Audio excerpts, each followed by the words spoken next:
आज हम कुछ क्वेश्चंस करेंगे, कुछ कंसेप्ट्स पढ़ेंगे और वो कंसेप्ट बेस्ड होंगे एफिशिएंसी पर बेस्ड प्रॉब्लम्स हमने पढ़नी है। तो पहले कुछ कंसेप्ट्स पढ़ लें। एफिशिएंसी बेसिकली क्या कि कोई आदमी एक काम को, सपोज करें काम है, एक आदमी जो है एक दिन में 100 पेड़ लगाता है, लेकिन दूसरा आदमी उतने ही खड्डे निकाल के उतने पेड़ लगा सके, तो ऐसा नहीं है। हो सकता है दूसरा आदमी उससे एफिशिएंट हो ज़्यादा और वो एक दिन में 110 पेड़ लगाता हो। सो एफिशिएंसी पे जो बेस्ड क्वेश्चन होंगे वो हम इस टॉपिक में, इस वीडियो में करेंगे। और सबसे पहले कुछ कंसेप्ट जब हमें क्लियर हो जाएं, उसके बाद जाकर हम कुछ इसकी प्रॉब्लम्स पढ़ेंगे। तो सपोज करें कि एक पहला कंसेप्ट देखें। सपोज करें ए जो है, ए कोई आदमी है, वो एक काम को एक्स डेज में करता है और बी जो दूसरा पर्सन है वो R% एफिशिएंट, ज्यादा एफिशिएंट है देन ए, एफिशिएंट देन ए, मतलब उसकी काबिलियत ए से R% ज्यादा है। अब वो 2% ज्यादा है, 10% ज्यादा, 100% ज्यादा है, तो उस केस में अगर वो दोनों, मैं फिर रिपीट करता हूं, ए जो है वो एक्स डेज में काम को खत्म करता है, बी जो है वो R% उससे ज्यादा एफिशिएंट है, किससे, ए, तो वो काम को सीधी सी बात है कि जल्दी खत्म कर लेगा। तो वो कितने दिन में खत्म करेगा, वो होगा x into 100 upon 100 plus R। बिल्कुल सिंपल कंसेप्ट। तो B को काम खत्म करने में इतने दिन लगेंगे, A को काम खत्म करने में x डेज लगते हैं, B जो कि R% ज़्यादा एफिशिएंट है A से, तो B को कितने दिन लगेंगे, तो जो A को दिन लगे थे उनको 100 से मल्टीप्लाई करके डिवाइड करना है 100 प्लस R से। ये था पहला कंसेप्ट। अब आते हैं दूसरे कंसेप्ट पे। तो ये मैं नोट्स फिर शेयर करूँगा स्क्रीन पे, तो आप इसको अच्छी तरह से फिर देख सकेंगे, नोट कर सकेंगे। फिलहाल आप दूसरा कंसेप्ट समझिए। दूसरा कंसेप्ट है, ए जो है वो एक काम को m डेज में ख़त्म करता है और बी उसी काम को n डेज में ख़त्म कर सकता है। अब अगर वो दोनों इकट्ठे काम करते हैं together, A and B works together, और उनको टोटल वेज मिलते हैं, भाई काम खत्म करने का ठेका किया उन्होंने, कॉन्ट्रैक्ट किया, R वेजेस मिले उनको, रुपीज R या डॉलर R वट एवर, इतने वेजेस उनको मिले। अब इनको आपस में बांटना है, तो एफिशिएंसी के अकॉर्डिंग बांटेंगे कि R को कितने, A को कितने पैसे मिलेंगे, B को कितने पैसे मिलेंगे।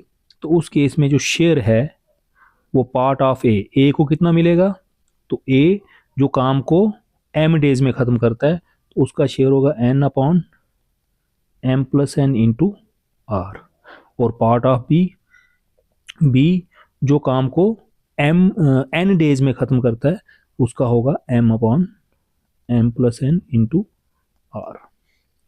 ये कि जब इनकी एफिशिएंसी अलग अलग है और ये काम इकट्ठा करते हैं, वेजेस इनको R मिलते हैं, तो उन वेजेस में इनका क्या क्या शेयर रहेगा, क्या क्या पार्ट रहेगा। ये सेकंड कंसेप्ट। तो ये नोट्स में शेयर करूंगा, आप तब नोट कर लेना। अभी मैंने यहाँ पर जो है आपको समझाने के लिए लैंग्वेज को थोड़ा शॉर्ट लिखा है, सो डिटेल में जो ये नोट होगा वो आपके साथ में स्क्रीन पे शेयर करूंगा। फिलहाल आ जाते हैं तीसरे कंसेप्ट पे। तीसरा कंसेप्ट ये है कि ए जो है वो अकेले जब काम करता है तो एक्स डेज ज़्यादा लेता है। किससे ज़्यादा लेता है, अगर ए और बी इकट्ठे काम करें, इससे ए और बी इकट्ठे काम करेंगे तो ये काम को कम दिनों में ख़त्म कर लेंगे। अगर ए अकेला करेगा तो उसको ज़्यादा दिन लगने, तो कितने ज़्यादा, एक्स डेज मोर। और बी जो है वो अगर अकेला काम करता है तो उसको वाई मोर डेज लगते हैं काम को ख़त्म करने के लिए बनिस्बत के ए प्लस बी के। ए प्लस बी के मुकाबले में ए अकेला काम करे उसको एक्स डेज ज़्यादा लगते हैं, बी अकेला काम करे उसको वाई डेज ज़्यादा लगते हैं। तो अगर वो इकट्ठे काम करते हैं तो जॉब को फिनिश करने में कितने दिन लगेंगे? तो √x+y स्क्वायर रूट मीन्स ए अकेला काम करे तो उसको a+b से ज़्यादा टाइम लगेगा। कितना ज़्यादा? x days. b को y डेज ज़्यादा लगेंगे।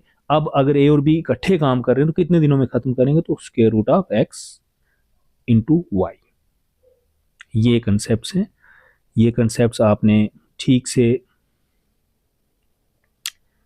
नोट कर लेने हैं। मैं आपके साथ ये शेयर करता हूँ स्क्रीन जो है, ये तीनों देख लें आप स्क्रीन पे। तीनों कंसेप्ट्स स्क्रीन पे आपको साफ साफ दिख रहे हैं, 1, 2 एंड 3। अब आ जाते हैं कुछ प्रॉब्लम्स पे। सो पहली प्रॉब्लम जो है ये देखें, टाइम सेव करने के लिए मैंने क्वेश्चन लिख दिया है। तो प्रॉब्लम ये है, Anu can complete a piece of work in 22 days. Shama is 60% more efficient than Anu. How many days does Shama alone take to complete the same piece of work? Same work को complete करने में तो आपको अगर ध्यान है तो वो फार्मूला, सबसे पहला आज जो फार्मूला पड़ा, x × 100 अपॉन प्लस r। तो सबसे पहले x क्या था? x था कि वो काम को कंप्लीट करने में कितना टाइम लगता है। तो यहाँ पर x है 22 और जो एफिशिएंसी है वो r, रेट कितना है? तो r है यहाँ 60। तो उसके अकॉर्डिंगली शमा को ये काम खत्म करना है जो एफिशिएंट है, मोर एफिशिएंट देन अनु, तो उसकी एफिशिएंसी का ये फार्मूला है। तो इस फार्मूले में वैल्यू लगा दें, 22 × 100 upon 100 + 60। so this will become 160। so ये कैंसिल हो गया, तो 200 ऑन 16 ये हो गया 110, ये हो गया 8। सो अभी इसको आप और कैंसिल कर सकते हैं, 55 और ये 4। So your answer is 55/4। Mixed में लिखना चाहें 13 3/4, 13 4 जा 52 एंड 3 55।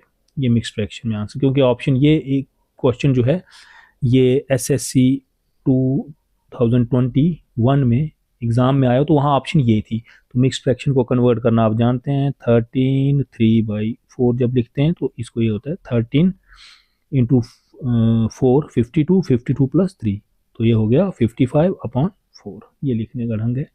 ये एक प्रॉब्लम हो गई। सो अब इसके बाद कुछ क्वेश्चंस हम करेंगे और उन क्वेश्चन से हम कंसेप्ट जो है वो समझने की कोशिश करेंगे। तो नेक्स्ट वीडियो में अब हम कोई बहुत ज़्यादा फार्मूले नहीं लिखेंगे, लेकिन जितने कंसेप्ट्स हमने पिछले 3 वीडियो में, तीसरा लेक्चर है, पिछले 3 वीडियोस में हमने जितने भी कंसेप्ट्स पढ़े हैं वो सब हम अगले वीडियो में